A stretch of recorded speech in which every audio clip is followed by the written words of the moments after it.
Voici le sabbat, le jour de repos, sanctifié par notre Dieu. Voici le sabbat, le jour du repos, sanctifié par notre Dieu. Amen. Amen. Amen. Amen. Amen. Amen. Amen. Amen. Amen. Amen. Amen. Amen. Amen. Amen. Voici le sabbat, le jour de repos, sanctifié par notre Dieu. Voici le sabbat, le jour du repos, sanctifié par notre Dieu. Amen. Amen. Amen. Amen. Amen. Amen. Amen. Amen. Amen. Amen. Amen. Amen. Amen. Amen. Chers frères et sœurs, chers amis, que la paix et la grâce de Dieu soient avec vous tous. En ce aujourd'hui, chers amis, nous allons ensemble partager la parole de Dieu et le thème de notre méditation pour ce aujourd'hui, c'est Jésus-Christ, la loi qui restaure notre âme. Jésus-Christ, la loi qui restaure notre âme. Et le texte de méditation, c'est Psaume 19, verset 8. Psaume 19, le verset 8. Il est dit, la loi de l'Éternel est parfaite, elle restaure l'âme. Le témoignage de l'Éternel est véritable, il rend sage l'ignorant. Chers amis, nous pouvons voir que, et dernièrement, on avait partagé un message titré Jésus-Christ, la loi établie pour être la lumière des nations. Donc, on parle vraiment de Jésus-Christ, la loi. Donc, cette série, c'est une série de 4 messages que nous aurons à partager ensemble. Dernièrement, on avait vu que Jésus-Christ, la loi établie pour être la lumière des nations, basée sur Ésaïe 51, le verset 4, car Jésus-Christ est la lumière du monde.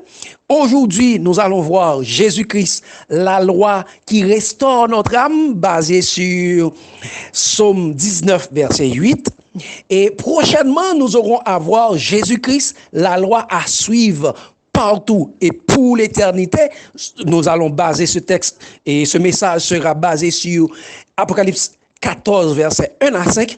Et le dernier message sera Jésus-Christ, la loi que la papauté espérera renverser. Jésus-Christ, la loi que la papauté espérera renverser. Nous allons, ce message va être basé sur Daniel 7, le verset 25. Mais aujourd'hui, encore une fois, chers amis, c'est Jésus-Christ, la loi qui restaure notre âme. Bien avant d'aller plus loin, chers amis, prions ensemble.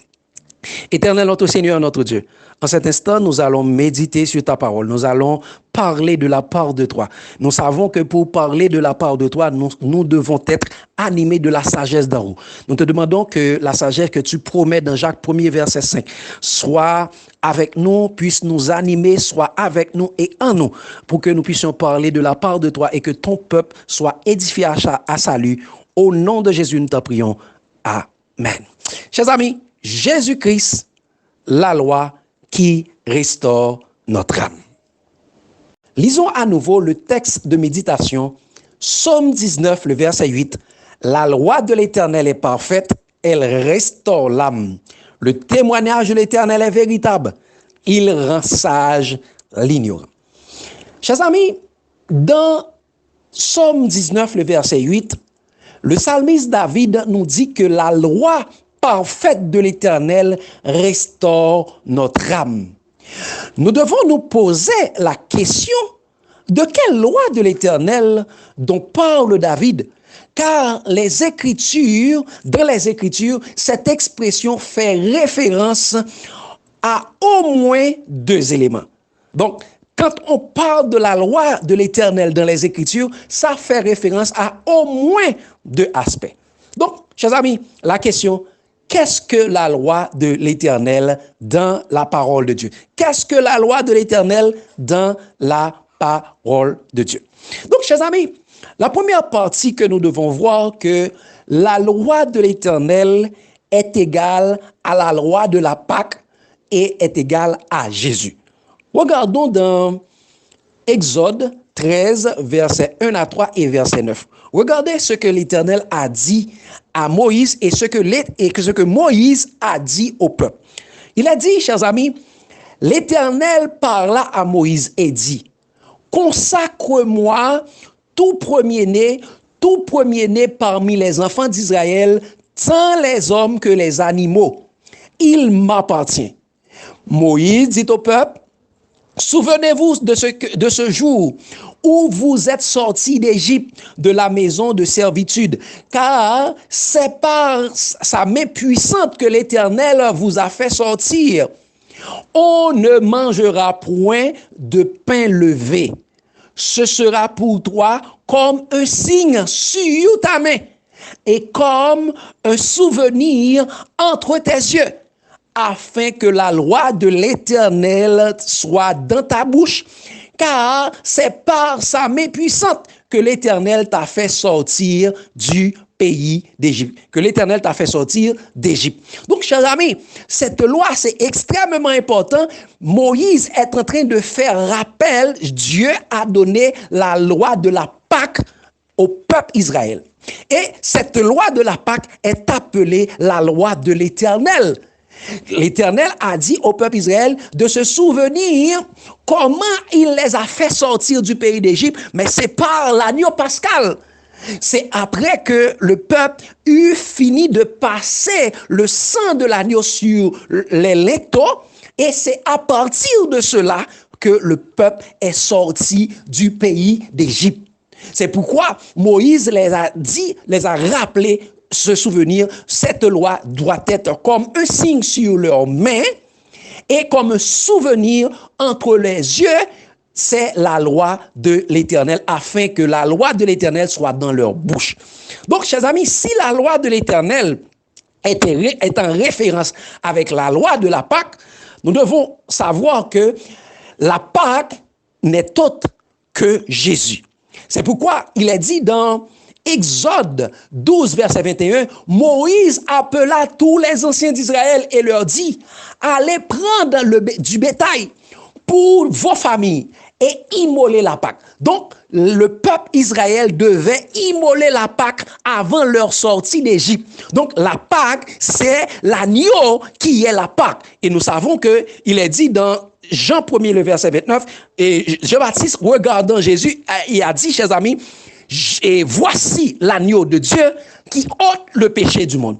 Et, chers amis, donc ça nous montre que Jésus, c'est la Pâque, c'est l'agneau. Et regardons ce que l'apôtre Paul dit dans 1 Corinthiens 5, le verset 7. Il a dit, faites disparaître le vieux levain, afin que vous soyez une pâte nouvelle, puisque vous êtes sans levain, car Christ, notre Pâque, a été immolé. Donc, chers amis, Christ est notre Pâque. Donc, la loi de l'Éternel qui faisait référence à la Pâque, c'est la Pâque, c'est Jésus. Donc, premièrement, nous voyons que la loi de l'Éternel fait référence à la Pâque et notre Pâque, c'est Jésus-Christ. Donc, la loi de l'Éternel fait référence à Jésus. Donc, premièrement, quand David dit la loi de l'Éternel est parfaite, elle restaure mon âme. Donc, si c'est la Pâque, donc c'est Jésus-Christ qui restaure notre âme. Donc, ça, c'est la première partie, chers amis. Deuxièmement, chers amis, la loi de l'Éternel fait référence aux 5 livres de Moïse. Fait référence au Pentateuque, les 5 livres de la loi. Donc, quand on voit l'expression de la loi de l'Éternel, on doit regarder le contexte pour voir de quelle loi de l'Éternel dont on parle ici. Parce que, chers amis, dans Josué 24, le verset 26, il est dit, Josué écrivit ces choses dans le livre de la loi de Dieu. Il prit une grande pierre qu'il dressa là sous le chêne qui était dans le lieu consacré à l'Éternel. Il est dit, Josué écrivit ces choses dans le livre de la loi de Dieu. Donc, la loi de Dieu, la loi de l'Éternel fait référence à ce qui était écrit dans le livre. Et de quel livre parlait-on? Regardons, chers amis, dans 2 Chroniques 17, le verset 9, il est dit, « Ils enseignèrent dans Juda, ayant avec eux le livre de la loi de l'Éternel. Ils parcoururent toutes les villes de Juda. Ils enseignèrent parmi le peuple. » Donc, les sacrificateurs enseignaient parmi le peuple ce qui était écrit dans le livre de la loi. Ils enseignaient, ils avaient avec eux le livre de la loi de l'Éternel. Et dans 2 Chroniques 34, le verset 14, on va encore être plus clair pour voir de quel livre s'agit-il. Il est écrit, il est dit, chers amis, au moment où l'on sortit l'argent qui avait été apporté dans la maison de l'Éternel, le sacrificateur Ilkija trouva le livre de la loi de l'Éternel donné par Moïse. Donc, quels sont ces livres de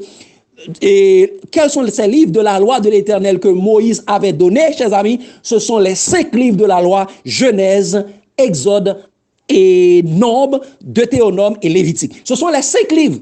Les 5 livres.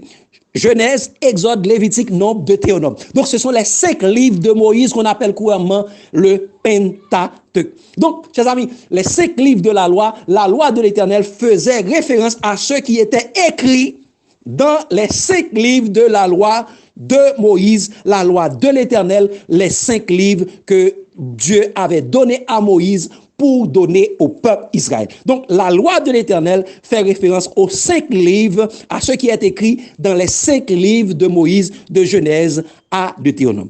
Mais, chers amis, regardons, Jésus nous avait dit quelque chose qui devrait attirer notre attention. Il est écrit, et dans Jean 5, le verset 39, Jésus dit, « Vous sondez les Écritures parce que vous pensez avoir en elles la vie éternelle. Ce sont elles qui rendent témoignage de moi. Et vous ne voulez pas venir à moi. » Jésus reprochait aux pharisiens, Jésus reprochait aux Sanhédrins, Jésus reprochait à la majorité du peuple Israël qui voulait avoir le salut éternel en lisant les livres, en mettant en pratique la loi de Moïse. Mais ils n'acceptaient pas Jésus comme le Messie. Ils n'acceptaient pas Jésus comme le Fils de Dieu. Au contraire, ils ont tué Jésus. Alors que ce qui est écrit dans la loi de Moïse rendait témoignage de Jésus. Rendait témoignage de Jésus. C'est pourquoi Jésus dit, et vous ne voulez pas venir à moi. Vous sondez les Écritures parce que vous pensez avoir en elles la vie éternelle. Ce sont elles qui rendent témoignage de moi, mais vous ne voulez pas venir à moi. Et, chers amis, Paul va confirmer ceci dans son épître aux Hébreux, pour rappeler aux Hébreux que Jésus était le Messie. Jésus est le Messie promis. Jésus est le Fils de Dieu qui était venu dans le monde. Il a dit, chers amis, dans Hébreux 10, versets 5 à 7, il a dit, c'est pourquoi Jésus, entrant dans le monde, la lumière venue dans le monde, Jésus entrant dans le monde dit, tu n'as voulu ni sacrifice ni offrande, mais tu m'as formé un corps. Tu n'as agréé ni holocauste ni sacrifice pour le péché. Alors j'ai dit, voici, je viens dans le rouleau du livre, il est question de moi pour faire, ô Dieu, ta volonté. Jésus dit, dans le rouleau du livre, dans toutes les rouleaux du livre, il est question de Jésus. Donc, Jésus est l'acteur principal de la parole de Dieu. Jésus, c'est le personnage central de la Bible. Donc, toute la Bible rend témoignage, toutes les Écritures rendent témoignage de Jésus. Et ce que Paul a dit dans Hébreux 10, versets 5 à 7, sous l'inspiration du Saint-Esprit, c'est une reprise des paroles, chers amis, des paroles qui est écrites dans Somme, chers amis, dans Somme 40, le verset 7 à 11, chers amis. Dans Somme 40, verset 7 à 11, il est écrit, chers amis, dans Somme 40, verset 7 à 11, qui est un psaume messianique, il a dit, chers amis, dans Somme 40, tu ne désires ni sacrifice ni offrande. Tu m'as ouvert les oreilles. tu ne demandes ni holocauste ni victime expiatoire. Verset 8. Alors je dis, voici, je viens avec le rouleau du livre écrit pour moi. Le rouleau du livre écrit pour moi. Je veux faire ta volonté, mon Dieu, et ta loi est au fond de mon cœur. Qu'est-ce que Jésus dit? Sa loi, la loi de Dieu est au fond de son cœur. Donc, la loi sur Jésus, en Jésus, la loi, toute la totalité de la loi de Dieu est écrite. Et regarde ce qu'il a dit au verset 10. J'annonce la justice dans la grande assemblée. Voici, je ne ferme pas les lèvres. Éternel, tu le sais. Je ne retiens pas dans mon cœur ta justice. Je publie la vérité et ton salut, car la loi est venue par Moïse, mais la grâce et la vérité sont venues par Jésus. Jésus dit, je publie la vérité et le salut. Je ne cache pas ta bonté et ta fidélité dans la grande assemblée. Donc, chers amis, Jésus nous dit vraiment ce qui était écrit dans la loi de l'Éternel faisait référence à lui-même. Donc, chers amis, deuxièmement, nous devons savoir que l'expression de la loi de l'Éternel fait aussi référence aux 5 livres de la loi appelés communément le Pentateuque, les 5 livres de Moïse. Et Jésus nous dit clairement que ce qui était écrit dans les 5 livres de Moïse sont, et les autres écritures rendent témoignage de lui-même. Et il va encore plus loin pour dire que, chers amis, dire la totalité, l'intégralité de la loi de l'Éternel est dans son cœur, est écrite dans son esprit.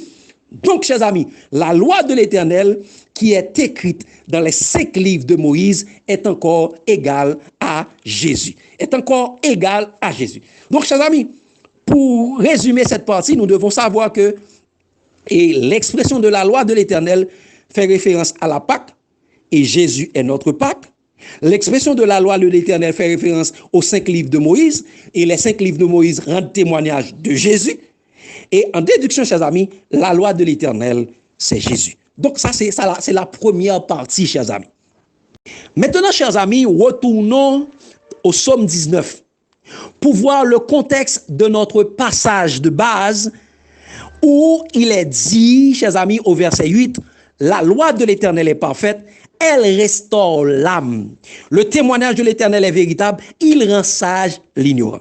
Regardons le contexte du psaume 19. Au verset 1er, pour arriver au verset 5, David loue la gloire du Dieu créateur, du Dieu rédempteur qui est Jésus. Regardons pour voir. Il a dit au chef des chants, psaume de David, verset 2, il dit, les cieux racontent la gloire de Dieu et l'étendue manifeste l'œuvre de ses mains. Le jour en essuie un autre jour et la nuit en donne connaissance à une autre nuit. Donc là, chers amis, David nous dit, les cieux racontent la gloire de Dieu. L'étendue manifeste l'œuvre de ses mains. Et nous savons, chers amis, qui est le créateur du monde? Jésus est aussi le créateur du monde, car il a dit, au commencement était la parole était avec Dieu, et la parole était Dieu, et tout a été fait par elle, et rien de ce qui a été fait n'a été fait sans elle. Dans Jean 1er, verset 1 à 3, et dans Colossiens 1er, verset 7, il dit, tout a été fait par Jésus et pour Jésus. En lui, tout existe, chers amis. Donc, quand David dit, les cieux racontent la gloire de Dieu, les cieux racontent la gloire de Jésus. Les cieux racontent la gloire de Jésus. Et au verset 4, il est dit, ce n'est pas un langage, ce ne sont pas des paroles dont le son ne soit point entendu. Leur retentissement parcourt toute la terre, leurs accents vont aux extrémités du monde, où il a laissé une tente pour le soleil. Là, chers amis, David est en train de proclamer l'évangile éternel. L'évangile éternel qui est Jésus, le soleil de justice selon qu'il est écrit dans Malachie 4, le verset 8. La parole faite chair de Dieu qui a dressé sa tente parmi nous et a habité parmi nous pleine de grâce et de vérité, comme il est dit dans Jean 1er, le verset 14. Il dit, la parole s'est faite chair, elle a habité pleine de grâce et de vérité et nous avons contemplé sa gloire comme la gloire du Fils unique venu du Père. Donc, chers amis, et cette parole, comme il est dit, cette parole va en relation avec le message du premier ange. C'est David est en train de proclamer le message du premier ange là, chers amis, dans Psaume 19. Il est dit, chers amis, comme il est dit, chers amis, et je vis un autre ange qui volait par le milieu du ciel. ayant un évangile éternel pour l'annoncer à toute nation, à toute tribu, à toute langue, à tout peuple. Il dit, craignez Dieu et donnez-lui gloire, car l'heure de son jugement est venue, et adorez celui qui a fait le ciel, la terre, la mer et les sources d'eau. Comme il est dit, chers amis, dans Matthieu 24, verset 14, cette bonne nouvelle du royaume sera prêchée dans le monde entier pour servir de témoignage, alors viendra la fin. Donc, c'est cette puissance. Donc, David était animé de la puissance de Dieu pour proclamer ce message, car il dit, vous êtes mes témoins si vous faites ce que je vous commande, et vous recevez une puissance et le Saint-Esprit survenant sur vous, et vous serez mes témoins à Jérusalem, dans la Judée, dans la Samarie et jusqu'aux extrémités de la terre. Donc, chers amis, dans le verset 1er au verset 5, David est en train de louer Dieu, car il est créateur et rédempteur. Et le créateur et le rédempteur dont parle David là, c'est Jésus-Christ. Et au verset 6 et 7, David proclame le retour de Jésus, le soleil de justice. Regardez, c'est Rabbi. Verset 6 et 7, il a dit, le soleil semblable à un époux qui sort de sa chambre, s'élance de la carrière avec la joie de Néo, il se lève à une extrémité des cieux et achève sa course à l'autre extrémité. Chers amis, David dit, le soleil semblable à un époux. Qui est l'époux, chers amis? Jésus. Marie, aimez vos femmes comme Christ a aimé l'église et s'est donné lui-même pour elle. Donc, Jésus est l'époux de l'église. Le soleil semblable à un époux. Le soleil semblable à Jésus.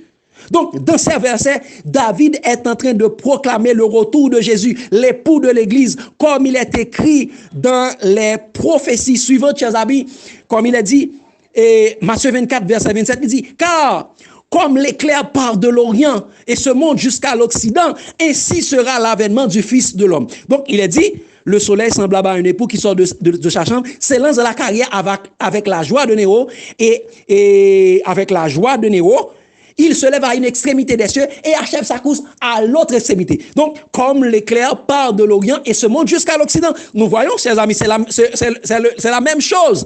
Et dans Apocalypse 1er, le verset 7, la révélation de Jésus, il a dit, voici, il vient avec les nuées.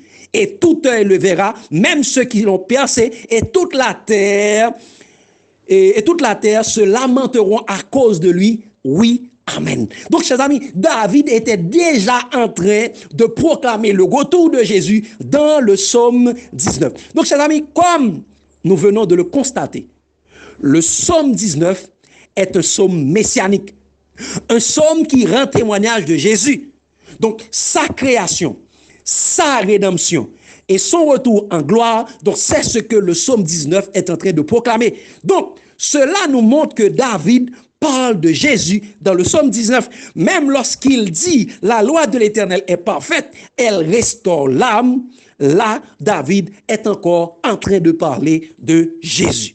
Là encore, David est en train de parler de Jésus. La loi de l'Éternel est parfaite, elle restaure l'âme. Jésus-Christ est parfaite, elle restaure mon âme. Donc, chers amis, quand David dit la loi de l'Éternel est parfaite, elle restaure mon âme, il s'agit de Jésus. Et nous allons le confirmer. Regardons encore une fois un autre psaume de David. Psaume 23, versets 1 à 3. Il a dit, cantique de David, l'Éternel est mon berger. Notez le mot de l'Éternel. L'Éternel est mon berger, je ne manquerai de rien. Il me fait reposer dans de verts pâturages. Il me dirige près des eaux paisibles. Il restaure mon âme. Il me conduit de la sainteté de la justice à cause de son nom. L'Éternel est mon berger. Il restaure mon âme. Donc, chers amis, c'est l'Éternel le berger qui restaure l'âme de David, qui restaure notre âme également. Mais, chers amis, qui est le berger? Qui est le berger? C'est l'Éternel. Mais que représente l'Éternel là? Regardons ce qu'il a dit, chers amis, dans Jean 10, le verset 7 et 9. Jésus leur dit encore, en vérité, je vous le dis, je suis la porte des brebis. Au verset 9, il a dit, je suis la porte des brebis. Si quelqu'un entre par moi, il sera sauvé.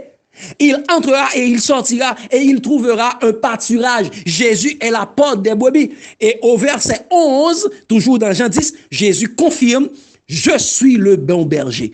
Et le bon berger donne sa vie pour ses brebis. Jésus dit, je suis le bon berger. Le bon berger donne sa vie pour ses brebis. Remplaçons le berger par Jésus. Jésus est mon berger, je ne manquerai de rien. Jésus est mon berger, il restaure mon âme. Lorsqu'on retourne dans Psaume 23, versets 1 à 3. Donc, le berger, la loi de l'Éternel qui restaure notre âme, c'est Jésus. C'est Jésus, chers amis. Jésus est la loi de Dieu qui restaure notre âme. Et, chers amis, nous devons savoir que signifie le mot restauration. Pourquoi notre âme devait être restaurée? Restaurer vient de l'hébreu, chers amis, et shob. Shob, qui s'est traduit généralement par retourner, retirer, s'éloigner, revenir, ramener, rendre, mener, creuser de nouveau, s'apaiser, remettre, encore, reprendre, rapporter, rétablir, remporter. Donc c'est ça, et restaurer veut dire. Mais quand on va quand on voit dans le dictionnaire Wikipédia, on voit restaurer veut dire, chers amis, réparer. Réparer, c'est-à-dire quelque chose, remettre quelque chose en bon état. Remettre quelque chose en bon état. Ça traduit que on a été gâté, on a été, comment dire ça, en panne. Donc, restaurer par la restauration, Dieu veut nous réparer, Jésus veut nous réparer. Et regardez, il a dit encore, rétablir ses forces en prenant de la nourriture. Donc, rétablir les forces. Donc, nous, comme quand nous étions encore faibles, Christ est mort pour nous quand nous étions encore impies. Et il a dit encore rétablir, remettre en vigueur, en honneur, en parlant des lettres et du commerce, ainsi de suite. Et l'autre partie, il veut dire remettre dans son état de référence un système informatique ou une application. Donc, restaurer veut dire réparer, remettre en état. Et chers amis, en quoi Jésus-Christ restaure notre âme? En quoi Jésus-Christ restaure notre âme? Eh bien, chers amis, Jésus-Christ veut restaurer notre âme. C'est parce que, au départ, il nous avait créé à l'image de Dieu. Nous avons été créés à l'image de Dieu. C'est ce qu'il a dit dans Genèse 1er, verset 27. Dieu créa l'homme à son image. Il le créa à l'image de Dieu. Il créa l'homme et la femme. Nous avons été créés à l'image de Dieu. Et que représentait l'image de Dieu en nous, chers amis? Nous voyons dans Psaume 8, verset 5-6, il a dit, qu'est-ce que l'homme pour que tu te souviennes de lui et le fils de l'homme pour que tu prennes garde à lui? Tu l'as fait de peu inférieur à Dieu et tu l'as couronné de gloire et de magnificence. Donc, chers amis, lorsque nous avons été créés à l'image de Dieu, nous avons été couronnés de gloire et de magnificence. Nous avons eu une robe de gloire, une robe de magnificence sur nous, comme Jésus, comme Dieu est environné et avait une robe de gloire sur lui, comme il est écrit dans Psaume 104. Donc, chers amis, mais qu'est-ce qui s'est passé? Donc, chers amis, à cause du péché, nous avons été privés, nous avons perdu la gloire de Dieu. Et c'est ce que Paul a dit, chers amis, dans Romains 3, le verset 23 et 24. Il dit, car tous ont péché et sont privés de la gloire de Dieu. Tous ont péché et ont perdu la gloire de Dieu. Et donc, chers amis, nous avons perdu la gloire de Dieu au jardin d'Éden. À cause du péché, nous avons été séparés de Dieu, car ce sont nos péchés qui mettent une séparation entre nous et notre Dieu. Et regardez ce qu'il a dit dans verset 24. Et ils sont tous gratuitement justifiés par sa grâce et par le moyen de la rédemption qui est en Jésus-Christ. Nous avons été justifiés gratuitement par la grâce de Dieu, la grâce qui était venue par Jésus, la vérité qui est venue par Jésus, par la rédemption qui est en Jésus.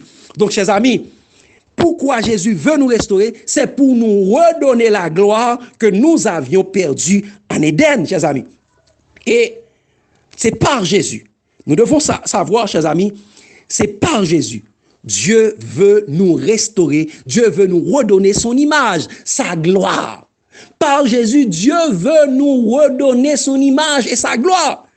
Et c'est ce projet que Dieu fait pour nous. C'est ce projet que Dieu fait sur nous, chers amis. Il a dit dans Romains 8, versets 28 et 30, il a dit, chers amis, nous savons du reste que toute chose concourt au bien de ceux qui aiment Dieu et de ceux qui sont appelés selon son dessein, ceux qui sont appelés selon son projet.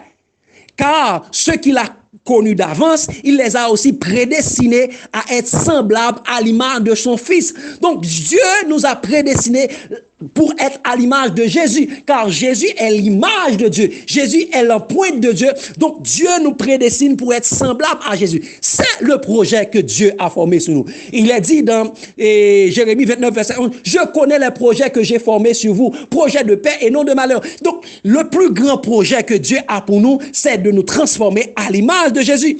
Et regardez, il continue, il dit, afin que son fils fût le premier-né entre les frères. Et le verset 7 dit, et ceux qu'il a prédestinés, il les a aussi appelés. Et ceux qu'il a appelés, il les a aussi justifiés. Et ceux qu'il a justifiés, il les a aussi glorifiés. Le processus de glorification, le processus de la transformation, le processus de la restauration s'est fait comme ça, chers amis. Dieu nous a appelés. Donc, si nous entendons sa voix et nous sommes venus à lui, car, chers amis, il y a beaucoup d'appelés, mais peu d'élus, peu ont répondu à l'appel, mais Jésus veut nous retirer des ténèbres, qui nous a appelés des ténèbres à son admirable lumière. Jésus veut nous retirer des ténèbres. Il dit, ceux qu'il a appelés, et il les a aussi justifiés. Donc, après avoir accepté Jésus, nous sommes justifiés.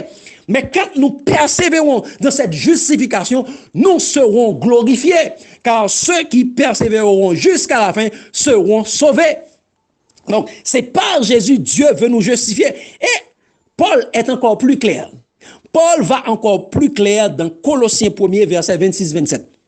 Verset 26-27. C'est clair comme de l'eau croque, chers amis. Il a dit, le mystère caché de tous les temps et dans tous les âges, mais révélé maintenant à ses saints, à qui Dieu a voulu faire connaître quelle est la glorieuse richesse de ce mystère parmi les païens, savoir Christ en nous, l'espérance de la gloire. Christ en nous, l'espérance de la restauration. Car nous étions à l'image de Dieu. Nous avons eu la gloire de Dieu. Mais à cause du péché, nous avions perdu la gloire de Dieu. Mais par Jésus, Dieu veut nous redonner sa gloire. C'est pourquoi il est dit, contemplons comme dans un miroir la gloire du Seigneur. Et nous sommes transformés à la même image de gloire en gloire, comme par le Seigneur l'Esprit dans 2 Corinthiens 3, le verset 18. Donc, par Jésus, Dieu veut nous redonner sa gloire, chers amis. Donc, chers frères et sœurs, résumons tout ça. La loi de l'Éternel, l'expression de la loi de l'Éternel est égale au sacrifice de la Pâque, fait référence au sacrifice de la Pâque. Et notre Pâque, c'est Jésus. Donc, la loi de l'Éternel, c'est Jésus. Deuxièmement, la loi de l'Éternel fait référence aux 5 livres de Moïse, dans lequel sont écrites la loi de l'Éternel qui rend témoignage de qui? De Jésus. Donc, la loi de l'Éternel, encore une fois, fait référence à Jésus. Dans Psaume 19, nous voyons que le Psaume 19, c'est un psaume messianique, un psaume qui rend témoignage de Jésus. Donc, quand il dit la loi de l'Éternel est parfaite, elle restaure mon âme, donc David encore parle de Jésus.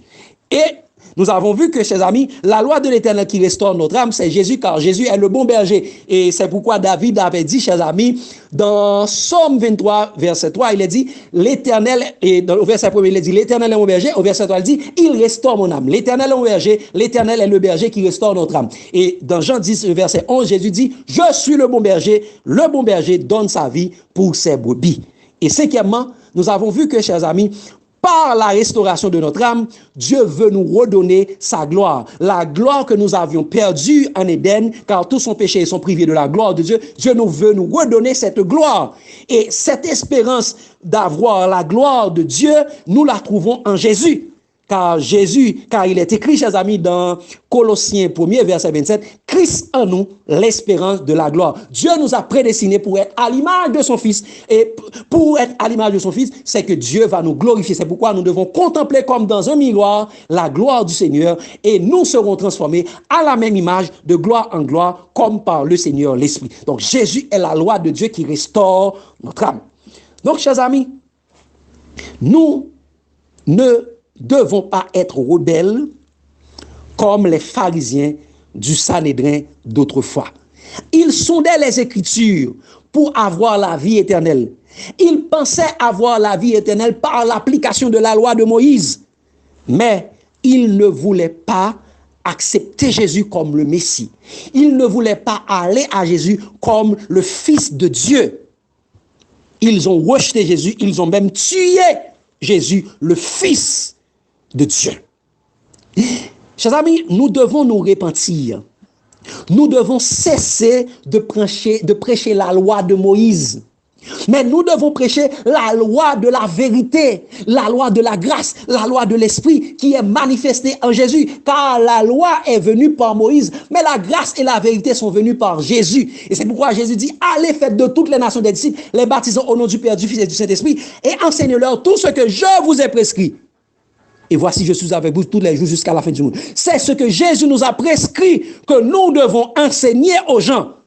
Donc, comme les apôtres, chers amis, comme les apôtres, nous ne devons pas prêcher les paroles qui étaient écrites sur la pierre morte, mais nous devons prêcher ce qui était écrit et gravé sur la pierre angulaire. Et cette pierre angulaire, c'est Jésus.